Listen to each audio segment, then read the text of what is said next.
Ce conflit de 1815, de mai-juin 1815, a été qualifié, étiqueté de 4e guerre de Vendée.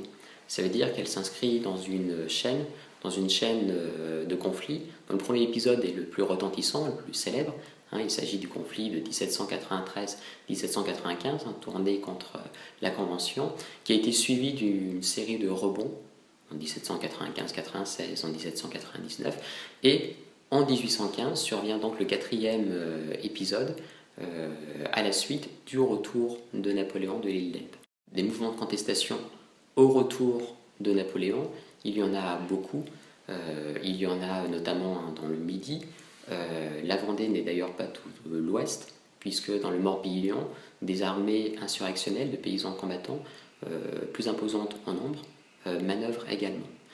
Seulement, vu depuis Paris, et puis même d'autres centres d'opinion, c'est le nom de la Vendée qui retient l'attention, puisqu'elle charrie derrière elle tout un imaginaire de soulèvement massif, et puis elle a incarné parfaitement la contre-révolution.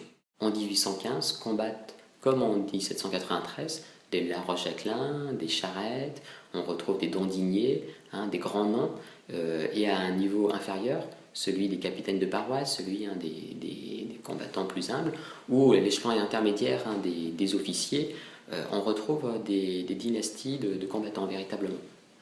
Père et fils, parfois certains, il n'y a que 20 ans d'écart entre 1793 et 1815, donc parfois ce sont des familles qui combattent ensemble, des oncles et des neveux, des cousins.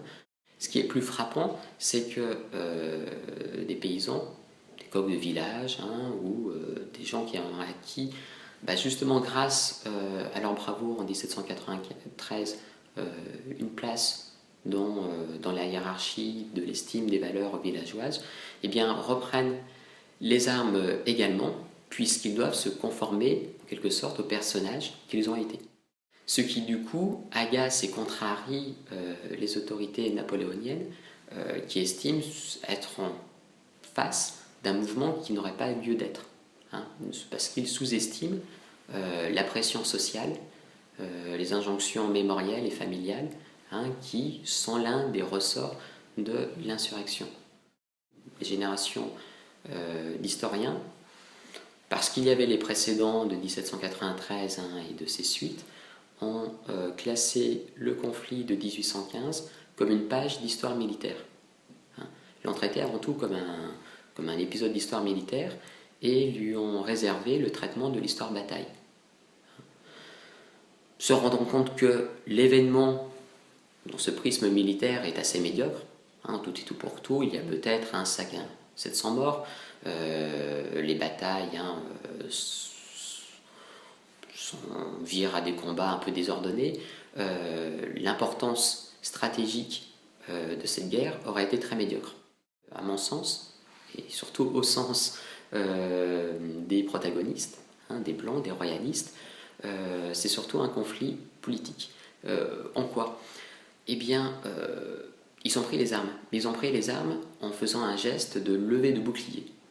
Le terme de levée de bouclier est un terme qui est en usage à l'époque et qui, dans les dictionnaires historiques du XIXe siècle, se rattache précisément à des mouvements vendéens.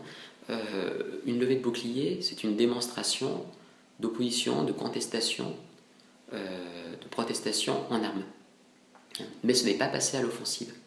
C'est de montrer un contre-pouvoir à l'échelle locale pour essayer de dissuader les autorités nationales, parisiennes en l'occurrence, de trop s'ingérer dans la vie de ces populations.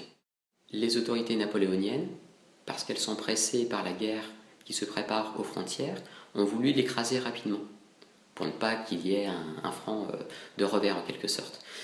Et donc ont opposé une armée, l'armée de la Loire, pour écraser ce mouvement.